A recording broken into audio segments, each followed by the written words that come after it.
Gentlemen, we're heading to Fiji. One, two. Kale, book. Produce.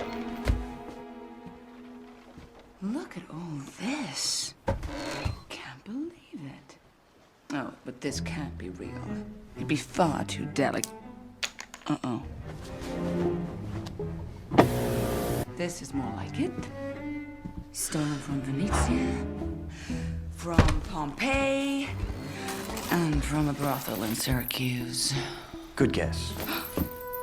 What do you think you're doing here? I'm here to make sure you get the Book of Peace. Or bring back your dead body if you fail.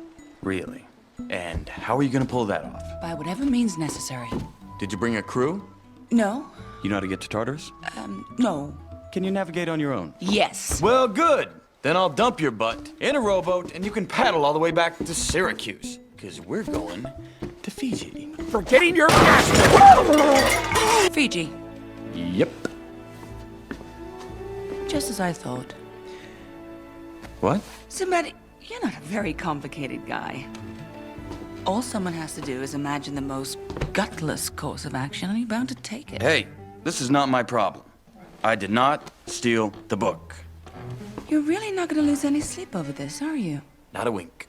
Because me, I'd be tossing and turning, knowing I'm alive.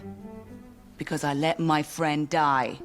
I'm not responsible for this mess. And I didn't ask Proteus to put his neck on the line for me. Look, clearly I can't appeal to your honor. But I have other ways of convincing you. Really? Just how do you expect to do that? By speaking your language. Keep talking.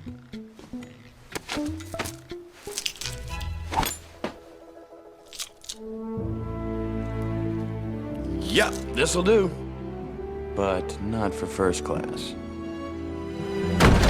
As you can see, we're well equipped to accommodate the most discerning of royal taste. We have excellent ocean views, luxurious living quarters with 3 gourmet meals a day. Pickles, eggs, and pickles. Oh, hey, Spike, there you are. I'd like to introduce you to your new bunkmate. Well, actually, you're his new bunkmate, as it's actually his bunk. We do hope you have a pleasant stay aboard the Chimera. Oh, if he starts hugging your leg, it means he likes you. If you think...